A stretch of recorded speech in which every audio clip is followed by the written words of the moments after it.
Hello, and welcome to this special Campaign AdNet Zero Awards webinar. It's really a masterclass on how to enter, how to win, and I think most of all, to celebrate great work that's advancing sustainability. So we've got, in no particular order, Seb Munden, who is the chair of AdNet Zero, Felicity or Flick McLean, who is from WPP. Then down below on the left, I'm trying to do this looking at the screen, Kate Waters from ITV. Moving along, Isabel Quevely, who is from Meta. And lastly, Lauren McGee from AdGreen. So apart from Lauren, everyone else is a judge. So what Lauren's going to do is she's going to join us a bit later on just to talk all about media production and how AdGreen can help create a more sustainable winning campaign. But I just want to say to everyone, welcome. Thanks for joining us. Gideon, great to be here. Good. So I thought I'd kick off just with a little bit of facts about the Campaign AdNet Zero Awards. And you can go to campaignadnetzeroawards.com, where you can get all the key information. That includes the entry kit and all the different entries that are available to enter, and the key dates, which are very important in terms of when you should enter. So first of all, in terms of the early bird deadline, that is the 6th of June. So then the final deadline is the 1st of August. And then the judging will take place early in the autumn. In fact, it takes place over the summer, and then they'll be face-to-face early in the autumn. And the award ceremony will be on the 21st of November. And we had last year had a great awards lunch and 100% vegan menu and a really inspiring day, hearing about some great winning work. And these are case studies, and that's why Campaign and AdNet Zero came together to create these awards in 2022. Now, 2024, we are on year 3. So Seb, you've been involved from the start. I'm going to start with you. Give us a sense of what winning work looks like, and I think you've got a campaign in mind. Yeah, I think the first thing to say is that every year kind of gets better than the year before. And so that's something that really struck us again last year. I'd like to pull out one of the winners because I think it illustrates 2 or 3 points that are certainly dear to my heart, but I think super important as well. And that's the AMV BBDO campaign for Currys, Cash for Trash. And the reason I really like this, Gideon, I think it really it ticks 3 really important boxes for me. First of all, they did a great job on impact. At the heart of all of this, of course, the reason we're doing it is impact. So they can tell us how many hundreds of thousands of tons of CO2 equivalent were removed, how many hundreds of thousand tons of equipment didn't end up in landfill but got recycled, reused, or repaired. And I think that's really important. Now, if you're worried about that, think about proxies. So, maybe it's thousands of people doing something differently. But at the heart of it, we really want to be sure that your campaign has made an impact. And of course, we take into account if you're a big company or a small company or an NGO as well. The second point is the way that campaign really taps into some of the key behavior change insights. They made it super easy for people to bring their old equipment back to store. The campaign was very straightforward. You get a £5 for every piece of kit you bring to store. And therefore, that leads really to the third point, which is that although the outputs of this campaign are a big step forward in terms of the removal, reduction of waste and the reduction of CO2 emissions, that's not necessarily the most important message in the ads itself, whether you're looking at the billboard or the online video. And actually, what they've really done is back this up with a circular economy business model with repair centres and the reuse of spanking brand used items. So we can see that the company's got a commercial strategy behind the campaign that really backs it up. These are why this campaign won in that category last year. Great. Now, this is a good way of explaining that there are effectively 4 different types of category that you can enter. There's best practice categories. Then we've also got the innovation categories and sector categories. Now you can see in all of those areas on the Campaign Ad Net Zero Awards website the kinds of work that is eligible. But what's exciting for us this year is we've also expanded our international categories for EMEA, APAC, and the Americas. And we're going to discuss some international work in a moment. The reason I mention it is, the climate emergency and tackling all the issues around sustainability is a global problem. And whilst this has started in the UK, we're really aware of some great work all around the world and want to encourage it. The scoring is also important. It's in 4 areas. That is, first, around the business aim and intent, that's 25%. Then the process, 25%. The work itself, 25%. And then measuring results, which is 25%. And we also ask for an additional page of supporting information about a company's sustainability work to sort of give the judges further information about how that campaign or activity fits into the overall company's business sort of activities. Now, Kate, you're here because you're a judge, but also your ITV won with eBay the Grand Prix last year. So tell us a bit about that work, which obviously impressed the judges.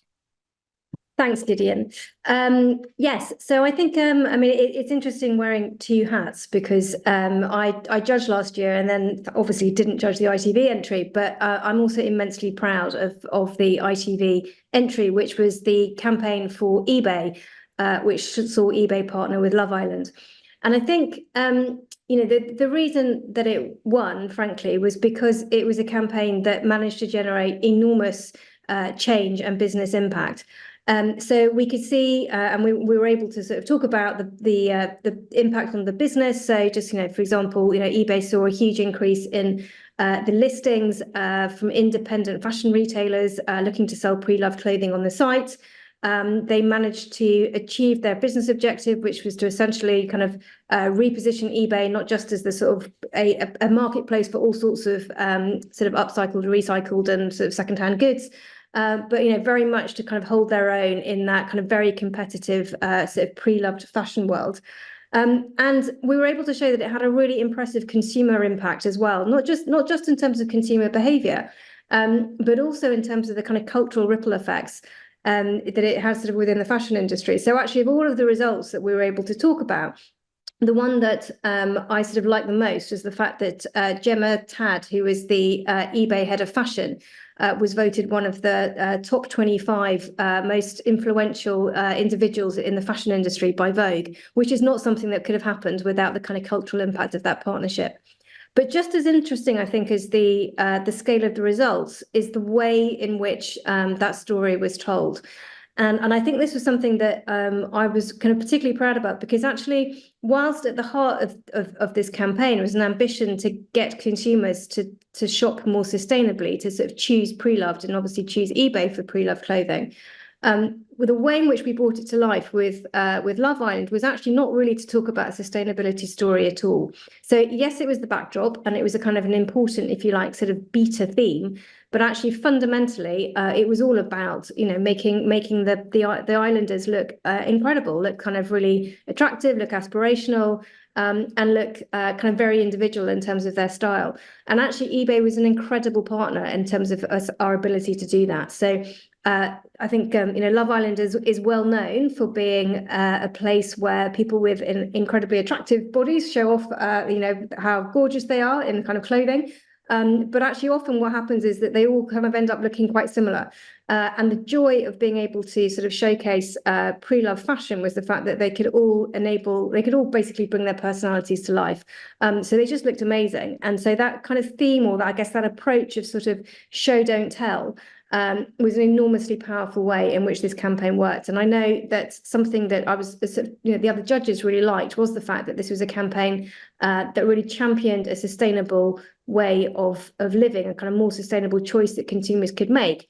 But it didn't actually have to sort of shout it as sustainability firsthand. It was, part of the story, but the rest of the story was about making that fashion look incredible, and also the kind of affordable price point that obviously is available for shoppers of Pre-Loved. So I think it's a really interesting campaign. Obviously, it's one that we are immensely proud of at ITV, and delighted to have been able to win the Grand Prix last year. All right. Well, it's a good opportunity to bring in the other judges just to say, does anyone want to say about what sort of made ITV stand out? And I think it is interesting, very interesting, what Kate said about, if you like, the sustainability that can be show, don't tell. Yeah, I think, Gideon, one of the things that I really liked about this entry was the way it made pre-loved clothes just super desirable for their uniqueness. And you could see the impact in the eBay data in terms of just the surge in people selling and buying clothes on eBay, and indeed in the marketplace as a whole.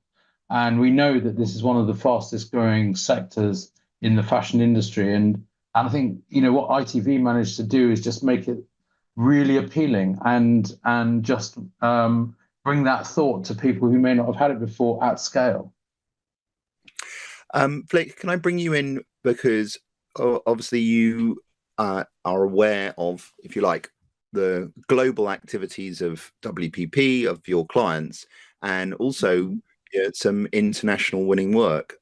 So maybe you could tell us a bit about what impressed you last year, and also what you think about our international categories.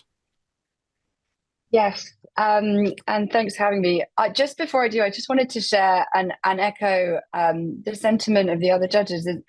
I love these awards for their ability to showcase best practice work wherever it is in the world. And this is why the international category is really key, and also to showcase what good looks like across different markets. So as marketers, our creativity and scale and convening power really puts us in that privileged position to be brave and bold and unleash this creativity to solve for commercial problems alongside social and environmental problems, and to mainstream sustainability, and to shift what is often called this movable middle. So people that wouldn't necessarily choose sustainable by choice, but actually through innovation and through making sustainable lifestyles desirable, very accessible, we're able to make those sustainable choices very easy and accessible.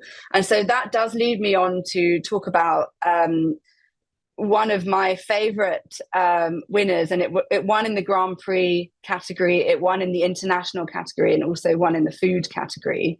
So a big winner, and it was Macro's Life Extending Stickers. So this entry looked at tackling the big challenge around food waste. So they estimated that approximately 40% of fruit and veg is wasted, which of course has an emissions contribution to it. And this work really looked at tackling the preconception that ripe fruit and veg are bad, or not usable and not sellable. And that was leading to a big food waste issue, both in the household, but also in the retail supply chain. So this was work that came out of Grey in Colombia, actually, one of our agencies, Grey. And so they partnered with the Macro stores across Colombia to create these life extending stickers. And essentially, they are a simple evolution of the fruit and veg sticker that has been around for years and years and years, into a new color swatch sticker. So stickers that mirror the color progression of every stage of the ripening process. And the stickers also offered so the campaign, offered recipes for consumers at every stage of this ripeness. So whether you've got a green banana or a brown banana or a green mango or a red mango, there are ways to use it.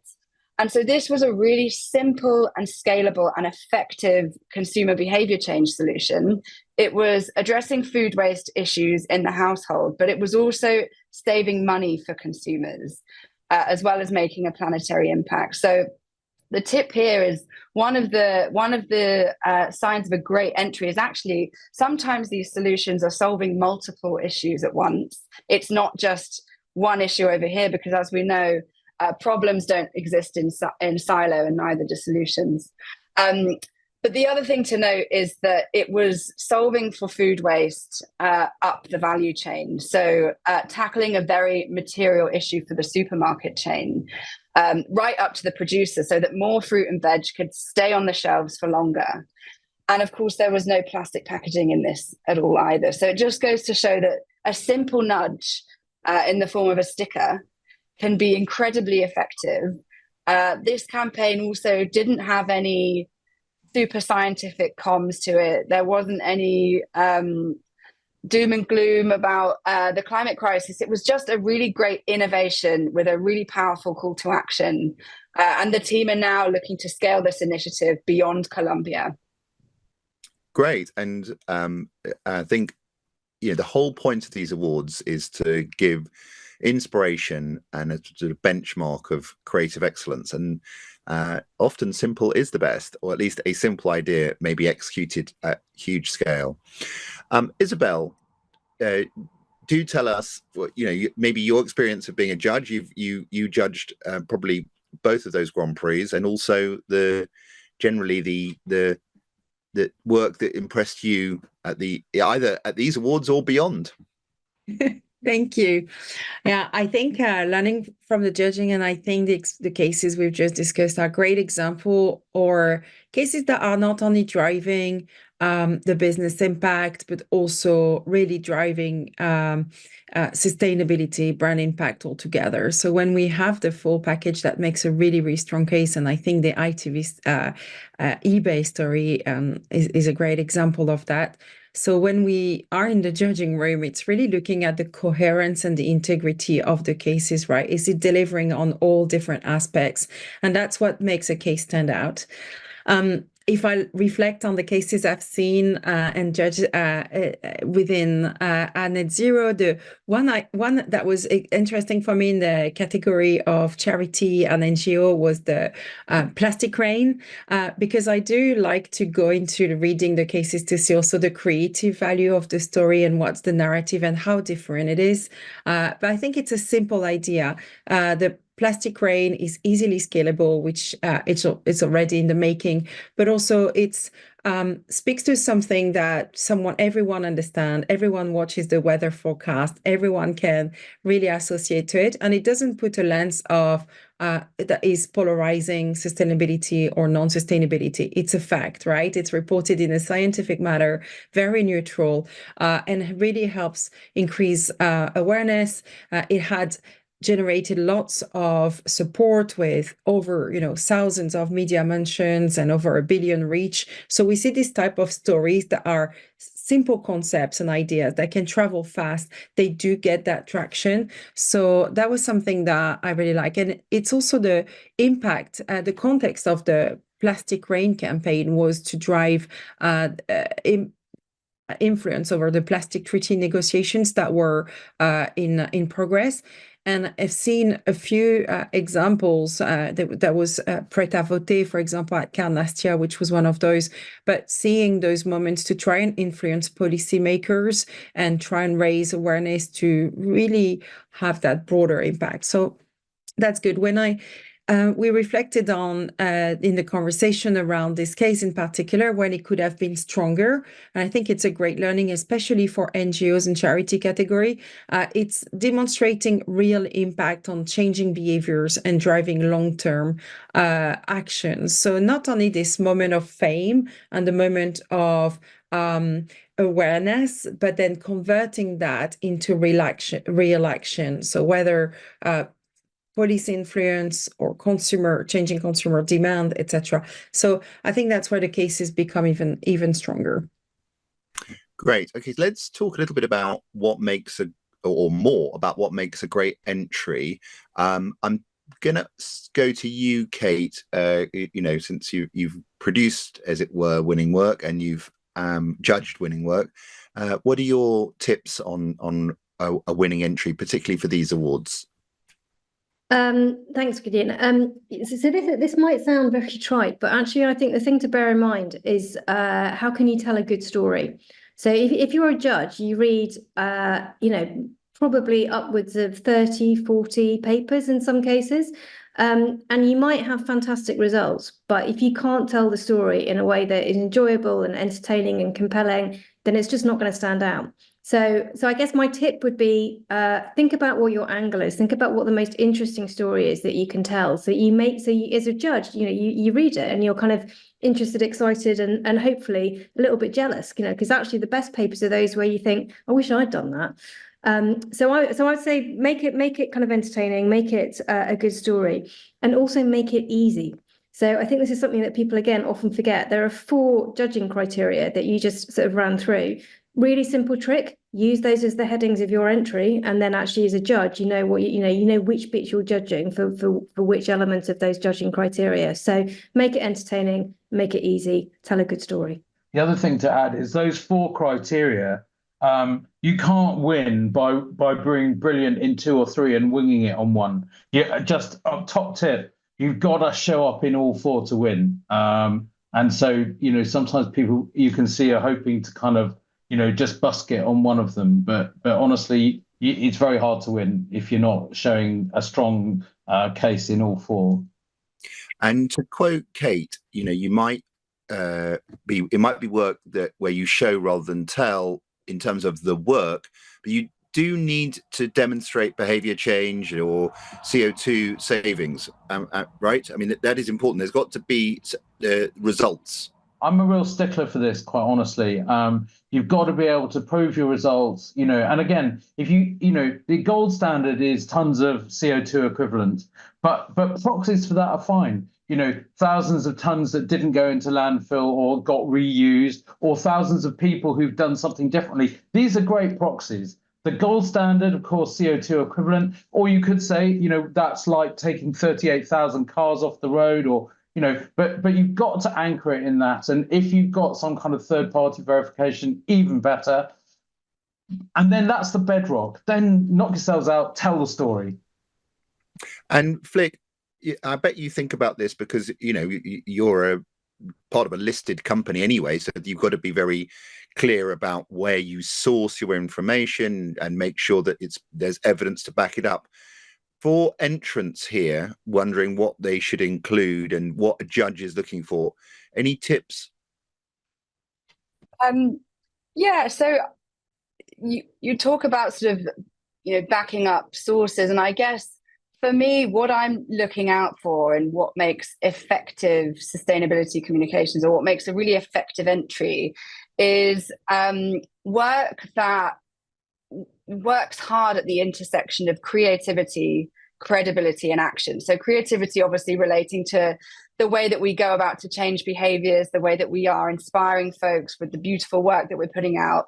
But for those creative campaigns to be effective, to show up as potential winning entries, and also to mitigate accusations of greenwashing, they also really need to be credible. So work that is backed up by corporate action. So is the business driving change on that specific issue area, rather than it being a sort of random or sporadic topic, I suppose. So making sure that the work is connected back to the credible material impact area of the business is something that I definitely look out for. And then thirdly, making sure that it's actionable. So obviously we are hoping to drive consumer behavior change through the work that we're doing, but are we providing the right information for consumers to be able to do that? So are we creating effective comms around disposal, or effective comms around how to use different products? finally, it's really, really important to make sure that the applicant organization, whether that's a business, a brand, or an agency, to make sure that the brand is walking the talk. So are we bringing some of this work to life through our own business behaviors?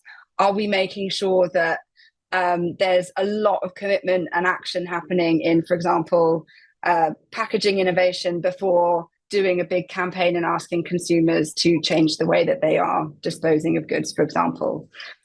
So those are some top tips. And then I will just add, again, yes, it's about the way that we create the work. So how's the campaign being created using the tools available to our industry? So AdGreen's carbon calculator, which we'll touch on in just a minute, or media calculators.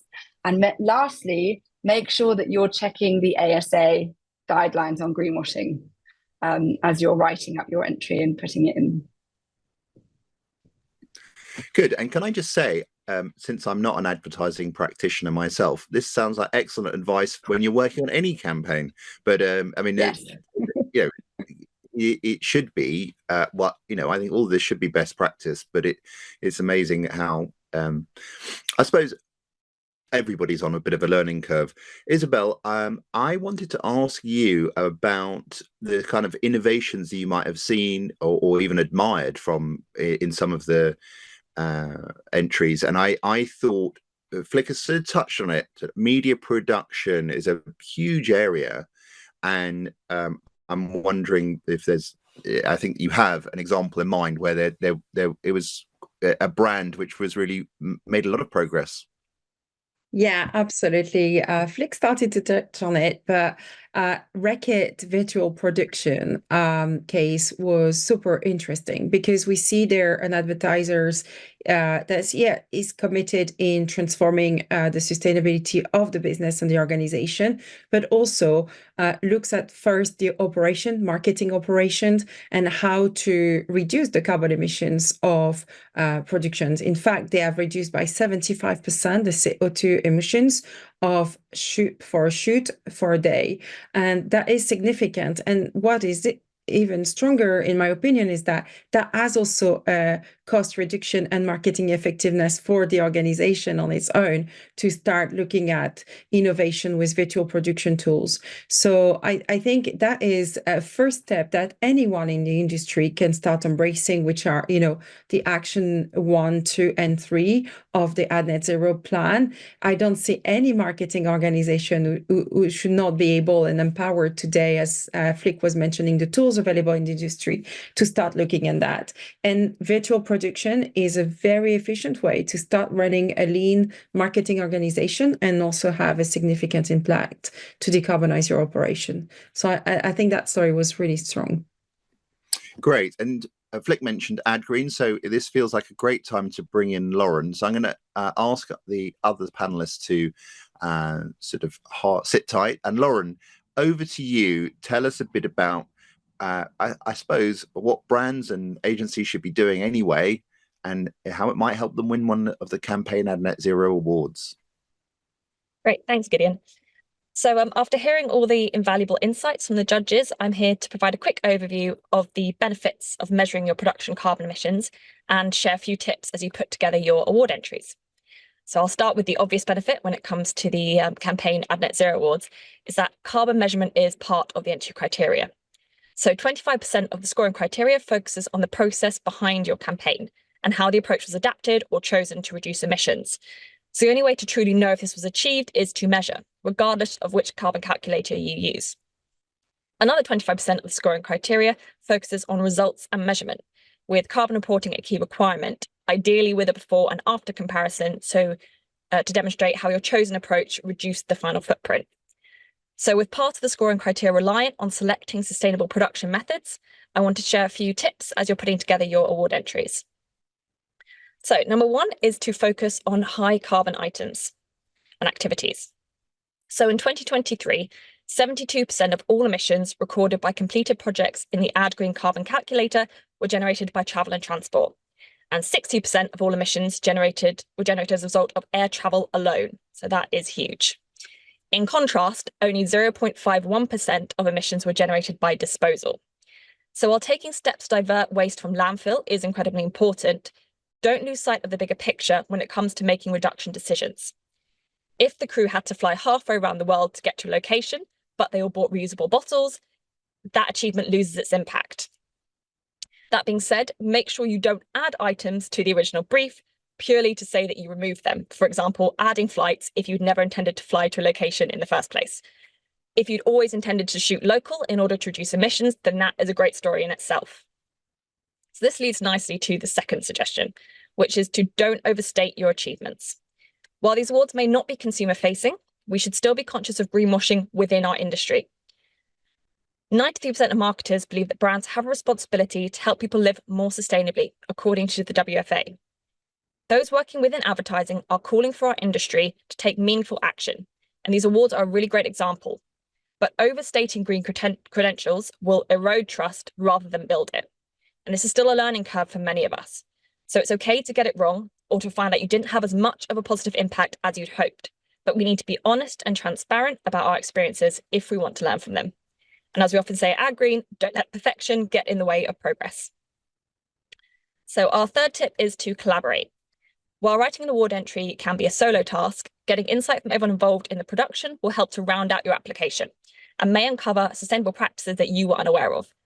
We're all at different stages of our sustainability journey, and there may be some individuals on the production who have incorporated sustainable behaviour into their everyday work already, without the entry writer being aware. So, for example, did the crew choose to get the train over driving to set or order plant-based meals in order to support your production? Or did the creative team reduce the number of casts required or factor in sustainable materials for the set build when developing the concept? Or did the production manager choose a studio running on renewable energy as standard? So we should be spotlighting all sustainable behaviour, especially if it's happening by default, as that often means someone has taken the initiative to change the way they approach their work to everyone's benefit. Number 4 is to think long-term. So while it may be easy to reduce emissions on the first production you measure, as you're likely starting with a large footprint, as an industry, we need to ensure we are rewarding long-term change. So while we should certainly encourage applications from those taking their first steps into carbon measurement, we should give equal weight to those who have worked hard to reduce emissions consistently, production by production, even if the reduction is only small at that stage. Don't be put off by applying for these awards, even if your emission reduction seems minimal, if the reason for this is that you've been incorporating sustainable production into your organisation for the last few years, because this is a remarkable achievement that you should share. So make it part of your story. We heard earlier about the 2023 winners Reckitt. By June 2023, over 50% of Reckitt's advertising video productions in the EU were created using virtual studios, which is an amazing savings. So make sure to share your long-term achievements. And the final tip is to get started.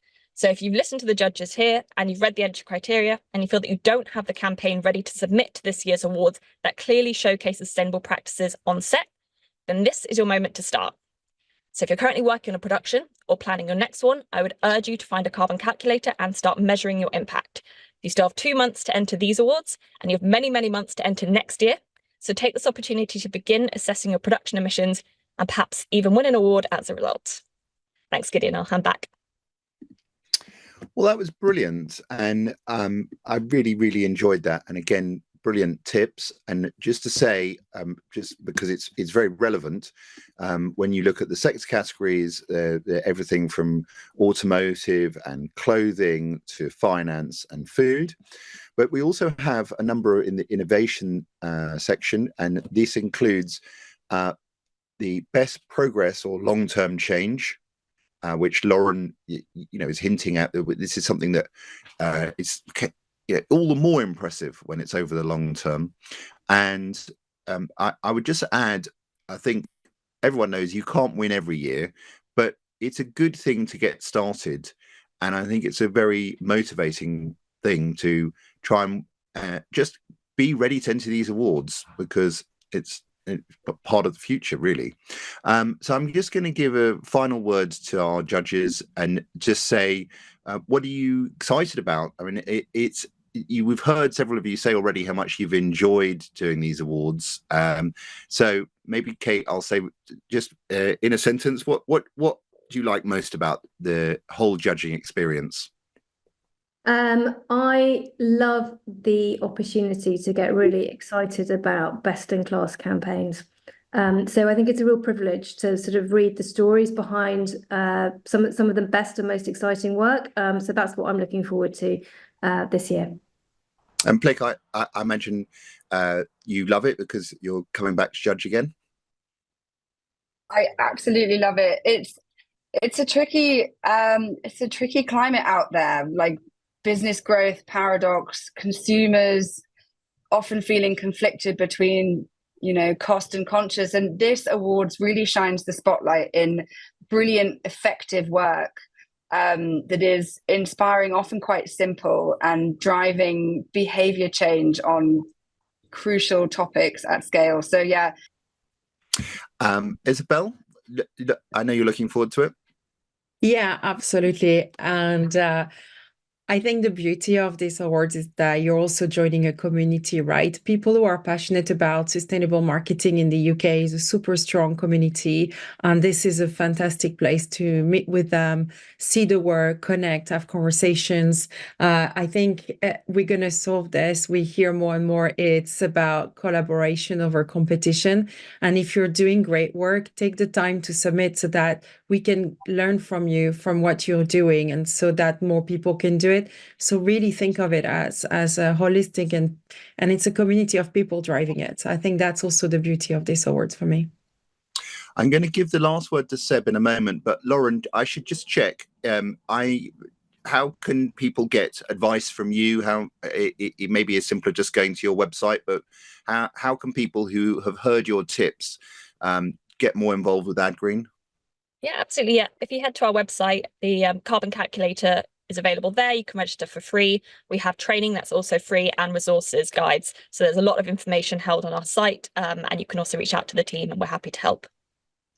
All right. Well, I want to thank everyone for joining this webinar, and AdNet Zero are great partners for Campaign on this, and it is an absolute partnership. Seb, I'm going to ask you a final question, which is, we know you're committed to these awards. What about those brands or agencies that might be a bit reluctant to enter for whatever reason?